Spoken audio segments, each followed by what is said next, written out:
आज के एपिसोड पे डिस्कशन करने से पहले I would like to request you to subscribe our YouTube channel and follow us on Facebook and Twitter as well.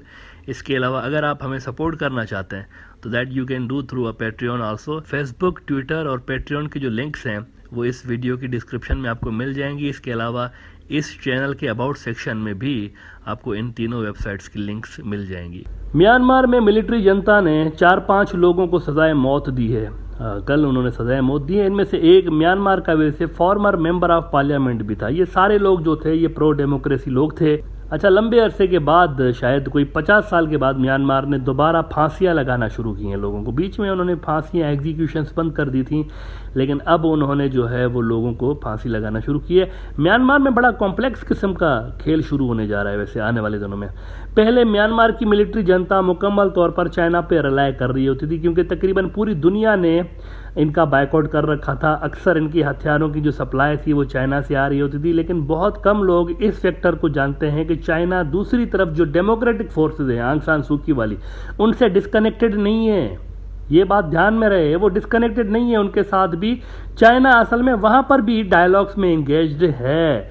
Mainly तो उनको देखें अमेरिका की सपोर्ट हासिल है ना आंग सान सू की वालों की, लेकिन चाइना भी ना सिर्फ उनसे बात कर रहा है बल्कि मिलिट्री जनता वालों से भी कह रहा है कि आप भी इनसे बात करें और स्टेबिलिटी लेकर आए मुल्क में। इसकी वजह यह है कि पैसा चाइना का बड़ा लगा हुआ है, लिहाजा चाइना डिस्टेबलाइज्ड म्यांमार नहीं देखना चाहता, वो उनको सूट नहीं करता। और ऊपर से वो है भी उनका पड़ोसी। CNN कुछ रोज पहले रिपोर्ट कर रहा था कि China calls on Myanmar military junta to hold talks with opponents. तो चाइना का ये भी फैक्टर है। एक तो ऐसा नहीं कि आंखें बंद करके बस वो इन्हीं को हथियार और पैसे दिए जा रहे हैं, ऐसा नहीं है। दूसरी तरफ वालों से भी वो एंगेज्ड हो रहे हैं कि इनके साथ बात करें, मसला हल करें। कुछ मीडिया आउटलेट्स ने वैसे ये भी रिपोर्ट किया है कि कुछ ऐसे इलाके हैं जहां पर एंटी मिलिट्री जनता फोर्सेस के पास से चीनी हथियार मिले हैं। अब ये कहां से आए इसकी ज़्यादा डिटेल्स मौजूद नहीं है, लेकिन ये बात है कि कुछ जगहें ऐसी हैं जहां पर चीनी हथियार एंटी मिलिट्री जनता फोर्सेस के पास मौजूद हैं। वैसे जनरली चाइना के हथियारों की जो सप्लाई है वो इन्हीं को मिल रही होती है, मिलिट्री जनता वालों को। ये याद रहे कि एंटी जनता फोर्सेस जो हैं आंग सान सू की वाले, इन्होंने चाइना के बेल्ट एंड रोड्स इनिशिएटिव के कई प्रोजेक्ट्स के सामने रोड़े डाले थे जब ये पावर में होते थे। और जब से मिलिट्री जनता आई है वहाँ पर BRI के प्रोजेक्ट्स जो हैं वो तेज़ी के साथ उन पर काम जारी है। अच्छा, 1 लाख वॉलंटियर्स जो हैं वो इनके पास हैं। ये जो बागी हैं ना आंग सान सू की के जो सपोर्टर्स और दूसरे जो वहाँ के डेमोक्रेटिक फोर्सेज हैं, उनके पास 1 लाख वॉलंटियर्स हैं। 1 लाख, बहुत बड़ी तादाद में लोग इन्होंने जमा कर रखे हैं। इनका अपना क्लेम है कि 1 लाख लोग हैं हमारे पास। लेकिन प्रॉब्लम यह है कि वो कह रहे हैं कि इनमें से आधों के पास भी प्रॉपर हथियार नहीं है।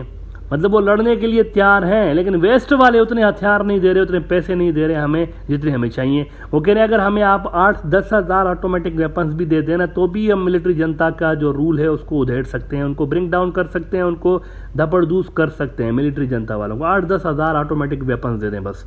तो इनको अमेरिका से इस बात की भी नाराज़गी है कि यूक्रेन को तो आपने कोई $7.5 अरब दे दिए, ऊपर से आप उनको बड़े पैमाने पे हथियार भी दे रहे हैं, हमें नहीं दे रहे उतने आप। लेकिन इस सब के दरमियान रशिया, बहुत बड़ी डेवलपमेंट हुई आपको वो बताता हूँ। रशिया क्वाइटली एंट्री मार चुका है म्यांमार के अंदर। इस गेम के अंदर रशिया आ गया है। म्यांमार रूस के लिए ये जान लें कि एक सॉफ्ट टारगेट है। और सॉफ्ट टारगेट यूं है कि सवाए चीन और 2-4 मुल्कों के म्यांमार की मिलिट्री जनता जमाने भर से दुत्कारी हुई है।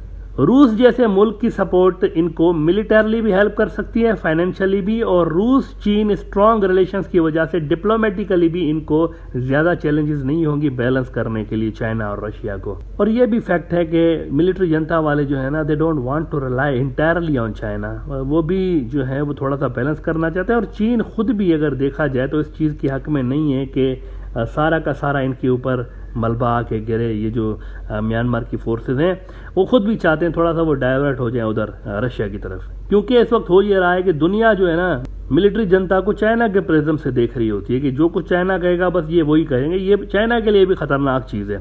अब सवाल ये है कि रूस को आखिर म्यांमार में ऐसी क्या इंटरेस्ट नज़र आई है भाई, ऐसा क्या नज़र आ गया है पुतिन साहब को कि वो यहाँ पे एंट्री मारना चाहते हैं। देखिए ना, सोचने की बात है ना, किधर म्यांमार किधर रशिया, इतना दूर वो इनका तो ना बॉर्डर लगता है ना रीजन इनका मैच करता है। तो आखिर क्या नज़र आया है पुतिन में।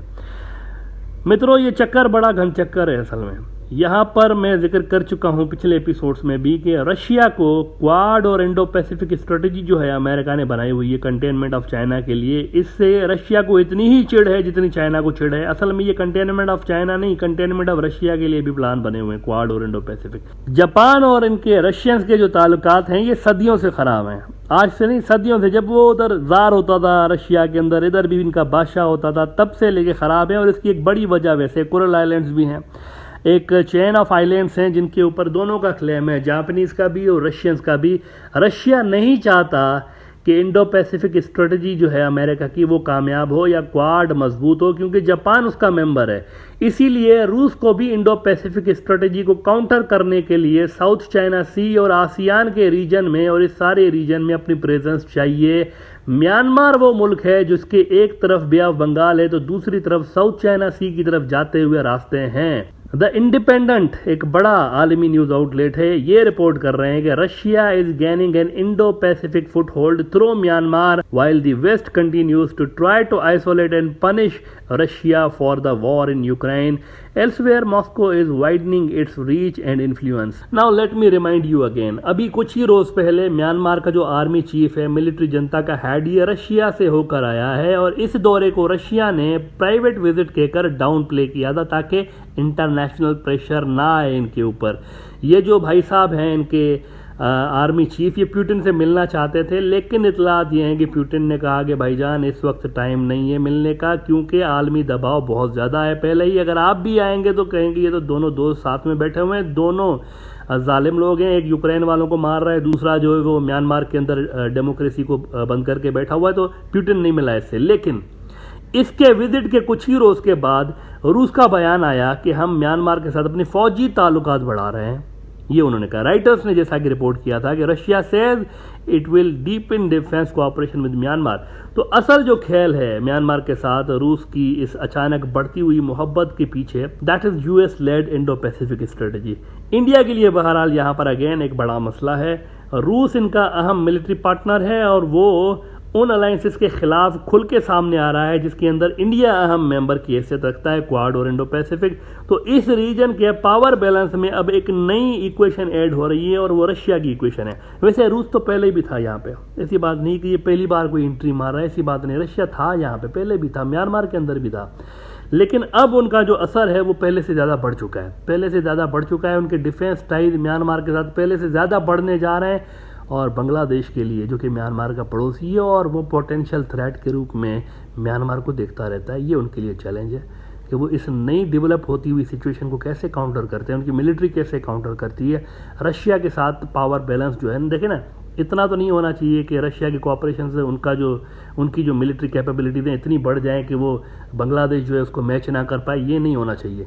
पावर बैलेंस कम से कम म्यांमार और बांग्लादेश के बीच में मौजूद रहना चाहिए। Myanmar should not get any kind of edge over Bangladesh, military edge की बात कर रहा हूँ। फाइनेंशियल एज तो कोई नहीं है उनके पास, वो तो बांग्लादेश उनसे बहुत आगे इकोनॉमी के मामले में, लेकिन मिलिट्री जो एज है वो नहीं होना चाहिए। बांग्लादेश के पास भी एक सोचने की बात है यहाँ पर कि वो इसको कैसे काउंटर करते हैं, रशियन इन्फ्लुएंस को वो किस तरह से मैनेज करेंगे। एक तो उनके पास ऑब्वियस ऑप्शन चाइना है कि वो चाइना को लेकर आ जाए। मेरा नहीं ख्याल कि अमेरिका के पास जाना इस वक्त वाइस ऑप्शन होगा इनको काउंटर करने के लिए, कि रशिया उधर जा रहा है म्यांमार तो हम अमेरिका पास, ये नहीं होगा। ये जो है this will be counter productive.